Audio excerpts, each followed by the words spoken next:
Hello students, आज हम ये लास्ट क्लास ले रहे हैं आपका कैलकुलस से रिलेटेड। और आज का क्लास थोड़ा सा कॉम्प्लिकेटेड है।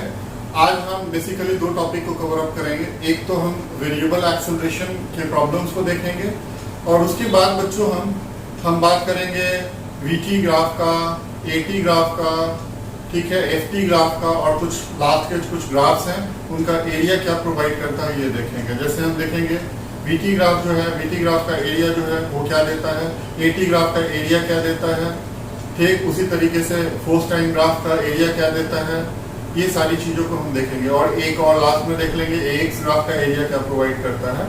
तो ये हम सारी चीज़ों को डील करेंगे। बट अभी हम सबसे पहले करते हैं वेरिएबल एक्सेलरेशन का। आपको बताया था मैंने, दो कॉन्सेप्ट इकट्ठा पहले डील कर देता हूँ, उसके बाद आपको प्रॉब्लम बताता हूँ। ठीक, जैसे लास्ट क्लास में हमने बात किया था और हमारी बात ये थी कि अगर मान लो आपको डिस्प्लेसमेंट दे रखा है और डिस्प्लेसमेंट से आपको वेलोसिटी चाहिए और वेलोसिटी से आपको एक्सेलरेशन चाहिए, मतलब डिस्प्लेसमेंट से वेलोसिटी, वेलोसिटी से एक्सेलरेशन, इसका सिंपल मतलब ये निकल के आता है ऐसे कि हमें डिफरेंशिएट करना पड़ेगा, यानी कि we will have to take the help of differentiation। ठीक, एक और बात ध्यान दो बच्चों कि यहाँ हम डिस्प्लेसमेंट से वेलोसिटी की तरफ जा रहे हैं, यानी छोटे से बड़े टर्म की तरफ जा रहे हैं, वेलोसिटी से एक्सेलरेशन की तरफ जा रहे हैं, यानी कि अगेन क्या है कि छोटे से बड़े की तरफ जा रहे हैं। तो फिर ऐसे केस में क्या होगा बच्चों कि हमें डिफरेंशिएशन का सहारा लेना पड़ेगा। ओके, ठीक।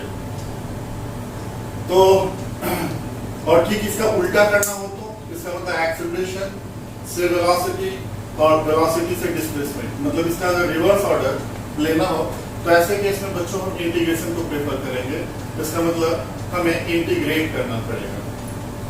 तो ये आप ध्यान रखें। और ये जो टॉपिक अभी यहाँ आपको पढ़ा रहा हूँ, ये सेम चीज आपको वेरिएबल एक्सेलरेशन टॉपिक आएगा, काइनेमेटिक्स में वहाँ रिपीट होता है। तो it's very very important topic. ठीक, और बढ़िया से देखेंगे तो बड़े टर्म, बड़ा term, acceleration is bigger term, उससे हमें वेलोसिटी की तरफ आना है। वेलोसिटी छोटा टर्म है, ठीक, तो इसका मतलब इंटीग्रेट करना पड़ेगा। वेलोसिटी से डिस्प्लेसमेंट की तरफ जाना है तो फिर क्या करेंगे, इंटीग्रेट करेंगे। ओके, ये हमारे कुछ कॉन्सेप्ट्स हैं। ठीक, अब हम बात करते हैं आगे, वो है कि भैया अगर हमारे को एक्सेलरेशन सपोज करो दे रखा होगा, like we have acceleration which is given to us, और ये जो एक्सेलरेशन है बच्चों ये आपके पास वेरी कर सकता है तीन तरीके से। मतलब एक्सेलरेशन आपको प्रॉब्लम में दे रखा होगा as a function of time होगा, या sir as a function of x होगा, या sir as a function of velocity होगा। मींस आपको एक्सेलरेशन दे रखा होगा टाइम के टर्म में, पोजीशन के टर्म में, वेलोसिटी के टर्म में, और आपसे कुछ पूछ ले कि ये निकालो वो निकालो। अगेन यहाँ जो एफवी है, एफवी का मतलब जो वेलोसिटी है, ये वेलोसिटी दो तरीके से वैरी कर सकता है। इसका मैं अलग से बता देता हूँ कि अगर मान लो आपको वेलोसिटी दे रखा है तो सर ये दो तरीके से वैरी कर सकता है, एक as a function of time और दूसरा sir as a function of position. ठीक, तो ये दो कॉन्सेप्ट्स हैं आपके। अब हम बात करेंगे प्रॉब्लम्स का। तो कॉन्सेप्चुअली तो यही बात होगी। अब आपको ध्यान रखना है एक और बात कि एक्सेलरेशन जो होता है बच्चों, कुछ मैं यहाँ आपको बता देता हूँ कॉन्सेप्ट्स। और जैसे एक्सेलरेशन बच्चों जानते हो क्या होता है, डीवी बाई डी होता है। ठीक, एक फॉर्मूला एक्सेलरेशन का यही यूज करेंगे। जब आपको एक्सेलरेशन दे रखा होगा, वेलोसिटी निकालना होगा as a function of time, तो फिर ऐसे केस में आप ये फॉर्मूला यूज करोगे। Again I am repeating, when acceleration is given and you need to calculate velocity as a function of time, then you will rely on this formula a = dv upon dt। Next one, a = आप इसको ऐसे भी तो लिख सकते हो, ये पहले से भी आप जानते हो बट फिर भी मैं बता देता हूँ मैं, dv upon dt था ना बच्चों, तो इसको ये भी तो लिख सकते हो कि dv upon dt क्या लिखोगे, dv upon dx into dx upon dt। कोई हर्ज नहीं है इसको लिखने में। तो ये क्या बना बच्चों, dv upon dx is dv upon dx, but dx upon dt would be what, v, so you got another formula for acceleration. This is what a = v into dv by dx। ठीक, अब इस formula को ध्यान से देखो, acceleration दे रखा होगा आपको, ठीक, और आपको वेलोसिटी कैलकुलेट करना पड़ेगा। लेकिन यहाँ acceleration as a function of x दे रखा होगा, यहाँ आपका acceleration as a function of जो टाइम दे रखा होगा, तो ये आप यूज करोगे। एक और बात है बट इसका आप शायद ही यूज कर पाएंगे ऐसे प्रॉब्लम्स में, क्योंकि आप जानते हो एक्सेलरेशन को आप ये भी तो लिख सकते हो d2x/dt², ये भी पॉसिबिलिटी है। तो ये एक्सेलरेशन के लिए आपके पास 3 फॉर्मूला हो गया। Formula number 1, formula number 2 and formula number 3 is rarely used as far as these kind of problems are concerned. Okay, एक और बात आप ध्यान रखो कि बेटा वेलोसिटी जो होती है v, that is dx upon dt। इसका मतलब व्हेन वेलोसिटी इज गिवन, है ना, and you are supposed to calculate x यानी displacement as a function of time, then this formula is applicable. So this is your formula number 4। तो ये 4 है formula, और ये 4 फॉर्मूला का यूज करके हम बच्चों प्रॉब्लम्स करेंगे। ठीक, पहले लेते हैं इसको, बोलेंगे ये एंटायर टर्म को बोलते हैं बच्चों हम वेरिएबल एक्सेलरेशन। ये जो मैं टॉपिक आपको बता रहा हूँ, पहले हम बात करेंगे एक्सेलरेशन का। एक्सेलरेशन से डिफरेंट डिफरेंट चीजें निकालेंगे, जैसे हम पोजीशन निकालेंगे या वेलोसिटी निकालेंगे। ठीक, एक्सेलरेशन से बच्चों हम पोजीशन कैलकुलेट करेंगे या सर हम वेलोसिटी कैलकुलेट करेंगे। आपको वेलोसिटी दे रखा होगा as a function of time and as a function of position, तो ऑब्वियसली वेलोसिटी से आप क्या निकालोगे, x ही कैलकुलेट कर सकते हैं। आप देखो ध्यान से, एक्सेलरेशन से वेलोसिटी, ठीक, या एक्सेलरेशन से आप डायरेक्टली सरपास करते हुए आप s भी कैलकुलेट कर सकते हो, यानी डिस्प्लेसमेंट भी कैलकुलेट कर सकते हो। तो सबसे पहले वेरिएबल एक्सेलरेशन का बात करते हैं, मतलब this topic is called variable acceleration and it's very very important topic. अब मान लो कि एक क्वेश्चन मैंने आपको जहां तक मुझे याद है करा दिया था, और एक और बात ध्यान रखना, इसमें डेटा बड़ा इंपॉर्टेंट होता है। मतलब क्वेश्चन में अगर कुछ भी गलत लिख दिया तो फिर क्वेश्चन पूरा ये बॉडी पे करना जो होगा वो खराब हो जाएगा। तो इसलिए डेटा बड़ा इंपॉर्टेंट आता है। जैसे मैं एक क्वेश्चन देता हूँ कि मान लो एक्सेलरेशन आपका है t²। ठीक, इसका मतलब है कि सर आप बोल रहे हो कि a = t² है। ठीक, और आपसे कह रहा है कि वेलोसिटी t = 3 सेकंड पे निकालो। Find velocity at t = 3 second. आपको गिवन क्या है, यानी क्लू दे रखा होगा। जैसा मैंने बताया था आपको लास्ट क्लास में भी, क्लू दे रखा होगा। गिवन है कि t = 0 पे at t = what, at t = 1 second, at t = 1 second velocity is 1 meter per second. It's been given in the question. Okay, 7-8 problem लेंगे तो लंबा क्लास होगा। अब देखो बच्चों क्या लिखा मैंने, सबसे पहला नंबर a = सर t² बोल रहे हो। इसका मतलब है कि जैसे जैसे आप टाइम बढ़ाओगे तो acceleration will increase. When time is increasing, acceleration is increasing. It means sir it's not constant acceleration problem. Acceleration is varying with respect to what time. So acceleration is a function of what time. ठीक, तो acceleration आपको आ गया time का function. अब आपको क्या calculate करना है, सर वेलोसिटी कैलकुलेट करना है, यानी कि किससे क्या कैलकुलेट करना है, ये रेड पेन से लिख रहा हूं, आपको फील आ जाएगा। आप बताओ, एक्सेलरेशन से मुझे चाहिए वेलोसिटी, तो आप क्या करोगे, डिफरेंशिएट या इंटीग्रेट? सर इंटीग्रेट करेंगे, क्योंकि बड़े टर्म से हम छोटे टर्म की तरफ जा रहे हैं। बड़े टर्म से हम छोटे टर्म की तरफ जा रहे हैं, तो हमें इंटीग्रेट करना पड़ेगा। ओके, अब देखो कितने आसानी से प्रॉब्लम सॉल्व हो जाएगा। आप लिख लो एक्सेलरेशन को dv/dt लिख लो, क्योंकि हमसे पूछ रहा है velocity as a function of time. तो बच्चों मैंने आपको बताया था, आप ध्यान दो कि when a is given as a function of time and you are supposed to calculate acceleration as a function, velocity as a function of time. So a = dv/dt is the perfect thing for this problem. Why? Because you are given acceleration as a function of time and velocity as a function of time has to be calculated. Done? So this is the most appropriate formula. Now, sir, you can write dv as what? A into dt. Okay, acceleration is given to us, that is t² into dt, and this is what dv. Now we integrate the entire thing. जब आप इसको बच्चों integrate करोगे ना, तो सारा problem सेकेंडों में solve हो जाएगा। देखो dv = t² into dt, आप दोनों तरफ इंटीग्रेट करो। अब लिमिट देखो, या एक काम करो, विदाउट लिमिट आप एक काम करो, इसको पहले सॉल्व कर लो। जब इसको सॉल्व करोगे आप तो क्या आ जाएगा, वेलोसिटी आ जाएगा सर, dv का होता है v, और ये हो गया सर t³ + c। अब बच्चों आप ध्यान दो, याद करो, मैंने बोला था c क्या है यहाँ, c इज व्हाट, क्लू। और क्लू के लिए we have given information. First this is the final expression of the integration. That is, you got velocity in terms of time, but sir here c is given and c is what, 2, so which has to be calculated somehow. तो इसके लिए आप क्या करोगे कि sir given यहाँ क्या है, at t equals to what, 1 second, velocity is 1 meter per second. तो देखो velocity की जगह आप डाल दो 1 और t की जगह कितना है, तो 1/3 plus c. अब c कितना हो गया, c हो गया sir 1 minus 1/3, that is what, 2/3. So we got c which is 2/3. c की वैल्यू आ गई.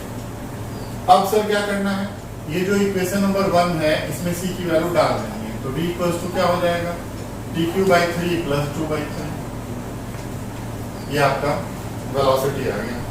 ठीक. अच्छा, और आपसे क्या रहा है कि निकालना कितने पे है, वेलोसिटी 3 सेकंड से कह रहा है. तो at t equals to 3 second, 3 second पे बच्चों वेलोसिटी कितनी हो जाएगी, सर कुछ नहीं, t की जगह 3 डाल दो. तो 3 का क्यूब अपॉन 3 प्लस 2/3. इसको सॉल्व कर लोगे and this will be the final answer. ठीक. देखो ये टॉपिक है कॉम्प्लिकेटेड, आप पढ़ रहे हो क्लास 11th में और 11th के अकॉर्डिंगली चीजें थोड़ी सी कॉम्प्लिकेटेड है. आप कॉन्सेंट्रेट करो, यकीन मानो ये सब बिना किए हुए आप आगे फिजिक्स पढ़ने में आपको बहुत कॉम्प्लेक्सिटी आएगी, बहुत दिक्कत आएगी. तो whatever I am saying take it seriously. ठीक.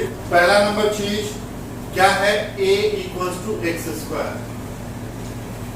अब बच्चों ध्यान से देखो, अगर x बढ़ेगा तो क्या a बढ़ेगा, इसका मतलब sir it's not constant acceleration format, acceleration is varying.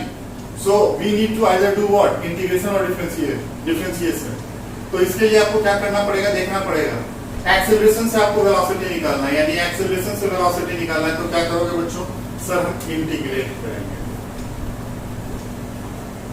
तो बस कुछ नहीं रहा, फटाक से प्रॉब्लम को करते हैं. तो यानी a इक्वल्स टू है एक्स स्क्वायर और वेलोसिटी कैलकुलेट करना है. ठीक. तो यहाँ पे आप क्या करोगे बच्चों, इसको लिखोगे v into dv/dx. ठीक. equals to what, a, and a is what, x square. तो इसका मतलब v into dv equals to क्या हो जाएगा बच्चों, x square into dx हो जाएगा. अब इसको आपको क्या करना है, इंटीग्रेट कर देना है. तो v into dv equals to x square into dx. बच्चों इसको इंटीग्रेट कर दो और इंटीग्रेट करोगे आंसर आपका आ जाएगा. ठीक. अगर मान लो मैंने इसको इंटीग्रेट किया तो ये क्या हो जाएगा sir, v into dv is what, v square by 2 equals to x cube by 3 और प्लस सर क्लू c, और c को आपको क्या करना पड़ेगा, कैलकुलेट करना पड़ेगा. Suppose I am considering it as equation number 1. Now clue is given, that is at x equals to 0 v is minus 1 meter per second. So at x equals to 0 v is minus 1, तो minus 1 का square upon 2 equals to what, 0 का cube upon 3 plus c. So finally c equals to what, 1 upon 2. So we got the value of clue, और clue की जगह डाल दो तो v square upon 2 equals to x cube by 3 plus c की value हो गई 1/2. बच्चों this is the velocity as a function of x, and what you have to calculate, the velocity at x equals to 2 meter. तो 2 metre डाल दो बच्चों. तो v square by 2 equals to how much, 2 का cube upon 3 plus 1/2. Solve कर लो, velocity आ गई. तो इसको भी करो, सॉल्व लो कर ही देता हूँ. तो v स्क्वायर इक्वल्स टू क्या हो जाएगा, 2 into what, 8/3 प्लस 1/2. ठीक बच्चों. अब यानी 2 हो गया ये, और ये 16 प्लस 3 अपॉन what, 6. ये कट गया, 3 आया, तो ये कितना हुआ, 19/3. ठीक. तो वेलोसिटी आ गया बच्चों आपका v equals to √19/3 मीटर पर second. This is your answer. तो देखो कितनी एक एक चीज बता रहा हूं ना, वो लिंक्ड है. मतलब मैंने जो बताया आपको कॉन्सेप्चुअली, बट उसी के थ्रू प्रॉब्लम होगा. तो इस बात को ध्यान रखें. आप जो बता रहा हूं, पढ़ा रहा हूं, उसको बिल्कुल सीरियसली लें, उसको लाइटली बिल्कुल ना लें. अब मान लो, अब ऐसा नहीं होता है हर बार आपको इंटीग्रेट ही करना पड़े, हो सकता है आपको कभी कभी डिफरेंशिएट करना पड़ता है. ठीक. जैसे मान लो मैंने आपको प्रॉब्लम दिया कोई v equals to x square, find acceleration. तो वेलोसिटी किसका फंक्शन है? सर वेलोसिटी x का फंक्शन है। तो वेलोसिटी इज गिवन और वेलोसिटी से एक्सेलरेशन निकालना, बोलो इंटीग्रेट करोगे डिफरेंशिएट? सर डिफरेंशिएट करेंगे। क्यों? क्योंकि छोटे से बड़े की तरफ जा रहे हैं तो डिफरेंशिएशन का सहारा लेना पड़ेगा। अब देखो क्या सर, लेकिन यहाँ velocity as a function of x दे रखा है और आप पूछ रहे हो एक्सेलरेशन, तो क्या a equals to v into dv by dx होता है? ध्यान से देखो, acceleration is given as a function of x and you are supposed to type, sorry, velocity is given as a function of x. Velocity is given as a function of x and you are supposed to calculate acceleration. So this formula will be applicable. ठीक, अब देखो v की value कितनी है? Sir x square है और dv by dx। तो एक काम करो, पहले एक काम करो, dv by dx निकाल दो। dv by dx कितना होगा? सर dv by dx 2 होगा और a इक्वल्स टू क्या है? Sir v into dv by dx value डाल दो। v की वैल्यू कितनी? x स्क्वायर और dv by dx कितना? 2x, तो ये कितना बचा? 2x cube. This is what the acceleration. तो हर बार कोई जरूरी नहीं होता है बच्चों कि आपको क्या करना पड़े, इंटीग्रेट ही करना पड़े, कभी कभी आपको डिफरेंशिएट भी करना पड़ता है। तो ये आप देख लेना कि आप क्या कर रहे हो, छोटे से बड़े की तरफ या बड़े से छोटे की तरफ। जैसे यहाँ छोटे से बड़े की तरफ जा रहा है तो डिफरेंशिएट करोगे। यहाँ क्या है? एक्सेलरेशन दे रखा है, वेलोसिटी कैलकुलेट करना पड़ेगा। तो फिर ऐसे केस में बड़े से छोटे की तरफ जा रहे हो तो आपको इंटीग्रेट करना पड़ेगा। इन बातों का आपको ध्यान रखना पड़ता है। ठीक, तो सबसे पहला नंबर मैंने acceleration as a function of time लिया, दूसरा देख रहे हो acceleration as a function of position लिया मैंने। डन, समझ में आ रहा है? और ढेर सारे प्रॉब्लम होते हैं। Data is very important. अगर डेटा लिखने में कुछ गड़बड़ी हुई सारी कहानी खड़ा हो जाएगी। ठीक, तो इतना लिखो पहले। हाँ बच्चों, मैंने 3 प्रॉब्लम आपके बोर्ड पे भी डाला है। ठीक, पहला प्रॉब्लम है, उसमें है कि एक्सेलरेशन आपको वेलोसिटी के फंक्शन में दे रखा है, a as a function of b आपको दे रखा है। अभी तक आपने 2 फॉर्मेट देखा, क्या क्या देखा? सर अभी तक हमने देखा acceleration as a function of time, दूसरा देखा acceleration as a function of x, और तीसरा देख रहे हैं that is acceleration as a function of velocity. ठीक, तो वेलोसिटी ही निकालनी है इसमें आपको, लेकिन आपको x दे रखा है 2 मीटर का, आपको कैलकुलेट करना है। और ये क्लू के लिए आपको हिंट दे रखा है that is what x equals to 0 पे v इक्वल्स टू e है। e का मतलब एक्सपोनेंशियल वाला e। ठीक, अब देखो चूंकि गिवन क्या है sir a equals to v square, इसका मतलब e की वैल्यू जब बढ़ेगी तो a की वैल्यू बढ़ेगी। इसका मतलब a is what? Not constant. तो वेरिएबल एक्सेलरेशन फॉर्मेट हो गया सर। अब देखो क्या निकालना है, एक्सेलरेशन से वेलोसिटी पे आना है तो क्या करना पड़ेगा? इंटीग्रेट करना पड़ेगा। और क्या? ठीक है, इंटीग्रेट करना पड़ेगा। अब देखो आप एक्सेलरेशन a इक्वल्स टू क्या लिखते हो? v into dv by dx लिखते हो। ठीक है सर, a की जगह v स्क्वायर है, v की जगह सर v ही है, और dv बाय dx लिख लो, ये dv बाय dx हो। ये v और ये v कट गया तो क्या बचा? v equals to dv by dx। Okay, एक तरफ ले आओ v वाले टर्म को, तो dv upon v equals to sir dx हो गया।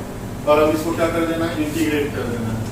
तो dv upon v equals to dx, अब इसको इंटीग्रेट करोगे, ये ln v आएगा बच्चों, ln v equals to what sir? x plus c आएगा, x plus c। This is what your equation number 1 as usual.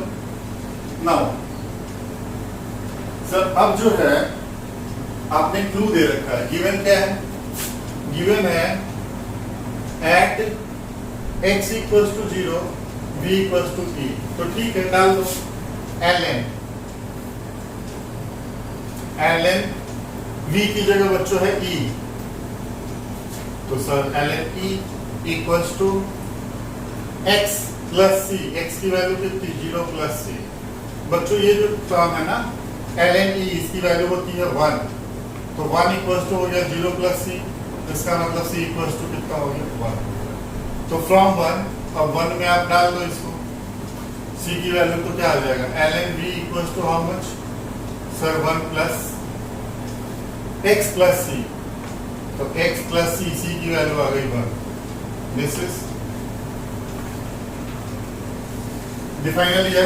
अब इसमें आपको कह रहा है कि v बताओ एट x इक्वल्स टू, तो x इक्वल्स टू 2 पे आपको v की वैल्यू बतानी है, यानी ln v इक्वल्स टू कितना हो जाएगा बच्चों 2 + 1 दैट इज व्हाट 3। तो ln v इक्वल्स टू हो गया sir 3, ln v equals to हो गया 3। अब ले लो anti log, taking anti log, taking anti log. अब आप अगर एंटी लॉग ले लोगे तो v equals to e to the power 3, this is your final answer.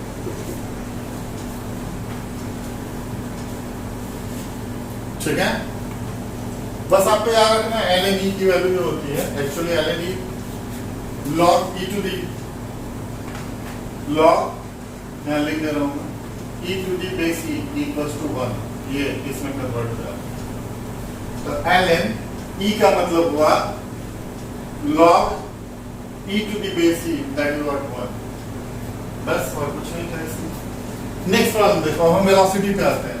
मैंने आपको बता दिया था, क्या क्या बता दिया सर? 2 चीजें बता दिया आपने, तीनों बता दिया, तीनों फॉर्मेट हो गया। तीनों फॉर्मेट का मतलब क्या क्या?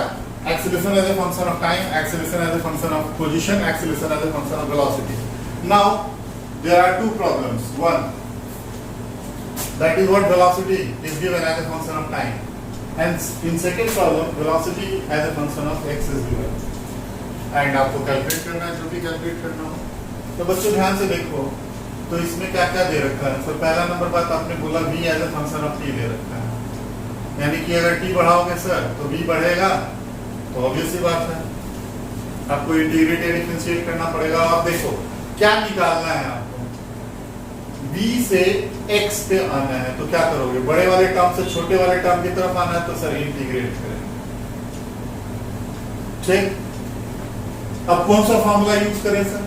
तो क्या बोलो x कैलकुलेट करने के लिए, तो क्या v इक्वल्स टू बच्चों dx by dt होता है सर। तो dx by dt equals to आप v लिख सकते हो, बिल्कुल लिख सकते हैं। v की वैल्यू t स्क्वायर है इक्वल्स टू t स्क्वायर, तो dx इक्वल्स टू क्या हो जाएगा? t स्क्वायर इनटू dt हो जाएगा। तो dx would be what? t square into dt। इसको इंटीग्रेट कर दो, इंटीग्रेट करो तो x equals to t cube upon what 3 और प्लस c हो जाएगा। ठीक, this is your equation number 1। अब q कैलकुलेट करना है, c की वैल्यू आपको कैलकुलेट करनी है। c की वैल्यू के लिए इंफॉर्मेशन गिवन है, क्या गिवन है? At t equals to 0 x equals to 0 डाल दो, तो 0 equals to 0 plus c implies what? c equals to 0, यानी कि c की वैल्यू आ गई। c की वैल्यू आ गई तो यानी x आ गया सर। x कितना हो गया? t क्यूब बाई 3 हो गया। ठीक, और आपको क्या करना है सर? हमें कैलकुलेट करना है कितने पे? एट t इक्वल्स टू कितना? 1 सेकेंड पे, 1 पे x की वैल्यू कितनी आ गई? 1/3 आ गई। So simple.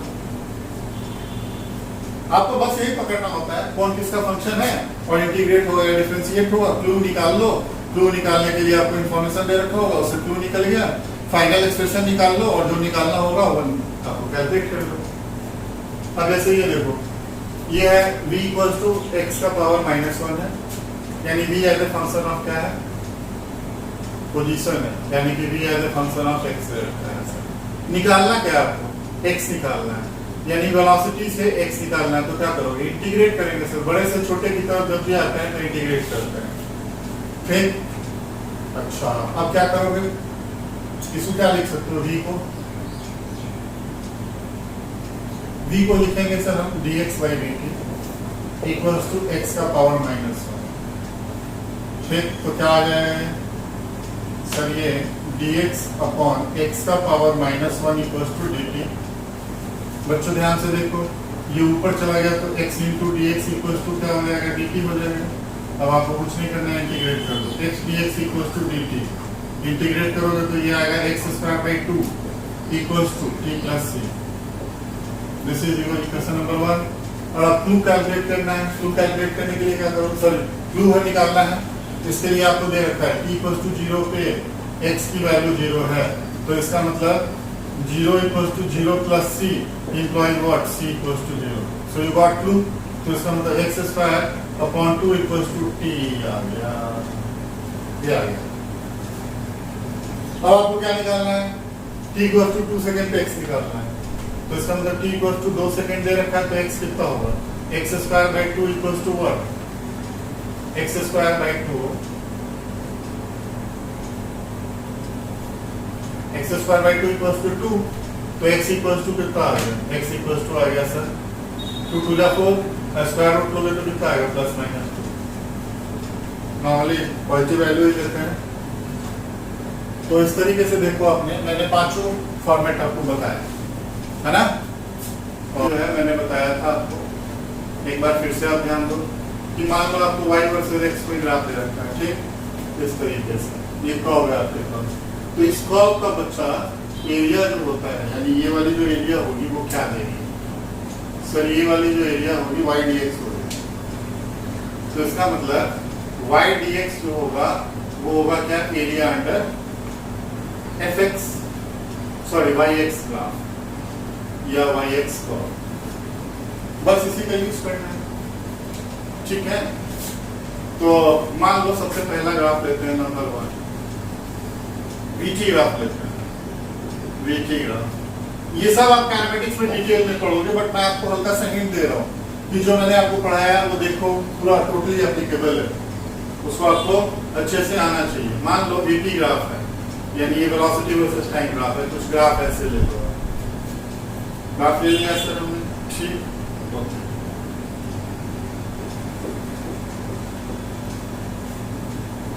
इसका एरिया,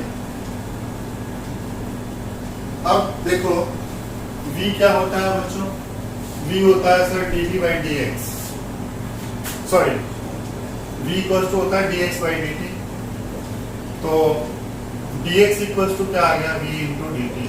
अब अगर मैं इसको इंटीग्रेट कर दूं बच्चों, तो इंटीग्रेट करने का मतलब क्या हुआ, dx equals to v into dt, इसको बच्चों कर दो इंटीग्रेट, इंटीग्रेट करोगे तो सर लिमिट ले लो, ठीक है। मान लो t1 टाइम पे पोजीशन ऑब्जेक्ट का x1 था, t2 टाइम पे पोजीशन क्या होगा, x2 हो गया, तो ये क्या बना, dx का इंटीग्रेशन होता है सर x और limit, lower limit x1 upper limit x2, और ये सर जो टर्म है इसको हम पहचानते हैं, क्या है ये है बच्चों एरिया अंडर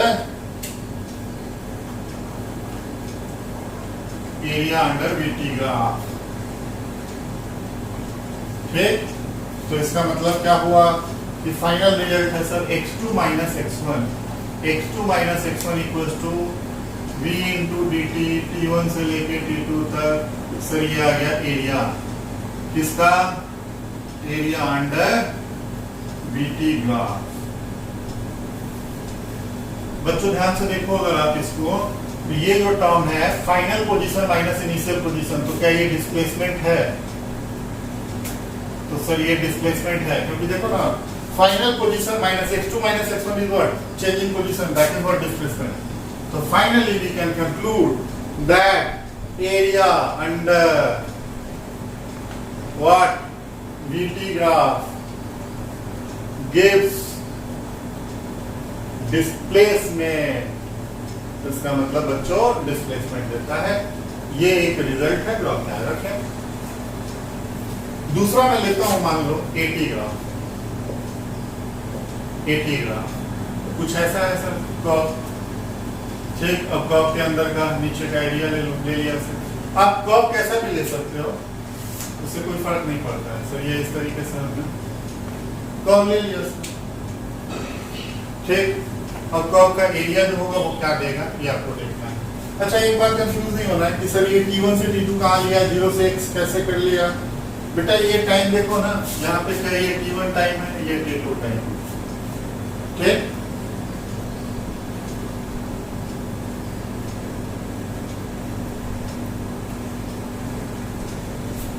अब यहाँ देखो ये टाइम अगेन क्या होगा, t1 है, और ये क्या है टाइम t2 हो गया, AT ग्राफ है, ठीक है।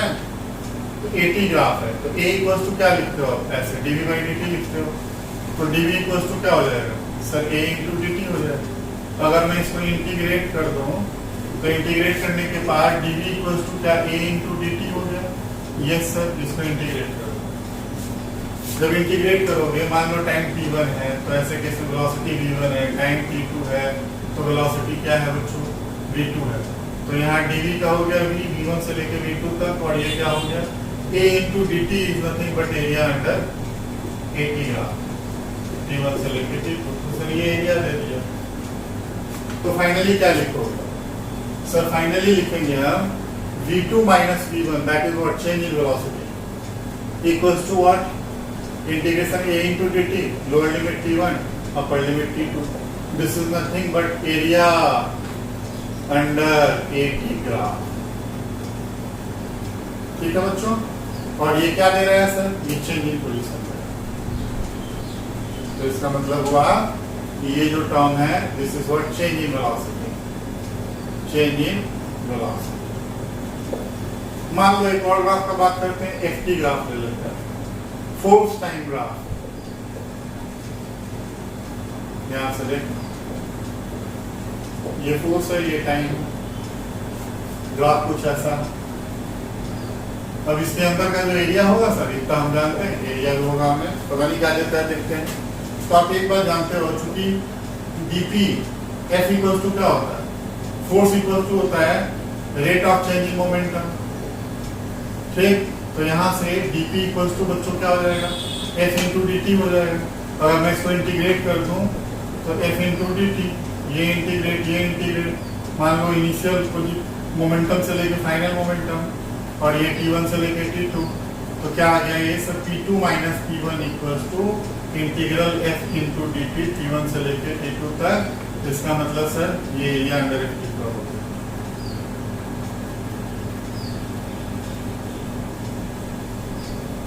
और ये क्या दे रहा है सर? ये दे रहा है चेंज इन मोमेंटम, ये दे रहा है बच्चों change in momentum, change in momentum. तो इसका मतलब है कि फोर्स टाइम ग्राफ दे रखा है, उसका एरिया जो होगा वो क्या देगा? चेंज इन मोमेंटम देगा। एक और देख लो लास्ट, ये फोर्थ वन है, AX ग्राफ। ये मान लो ये है इधर और ये X हो गया।